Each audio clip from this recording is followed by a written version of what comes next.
Greetings, Joseph Kursky here with you to talk about knowing your data, an example from mapping Lyme disease.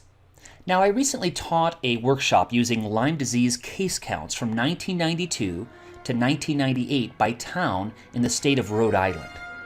I started with an Excel spreadsheet, and I used Esri Maps for Office to map and publish the data to ArcGIS Online.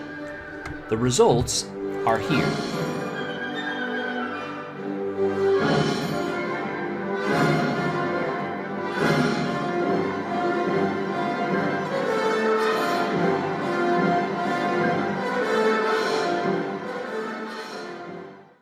After the workshop, my colleagues and I wanted to update the data with information from 1999 to the present.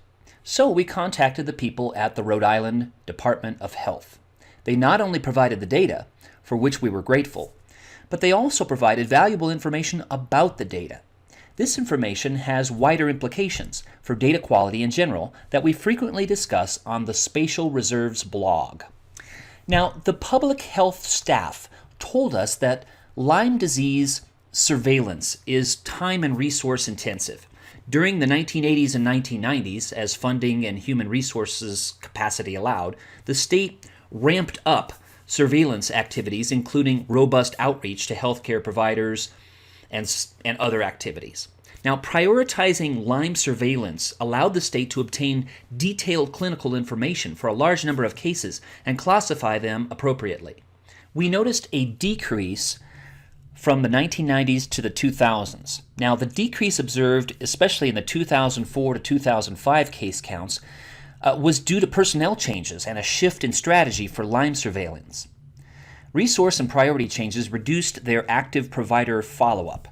As a result, in the years since 2004, the state has been reporting fewer cases than in the past. They believe this decrease in cases is a result of changes to surveillance activities and not necessarily to a change in the incidence of disease in Rhode Island. Now, if this isn't the perfect example of know your data, I don't know what is.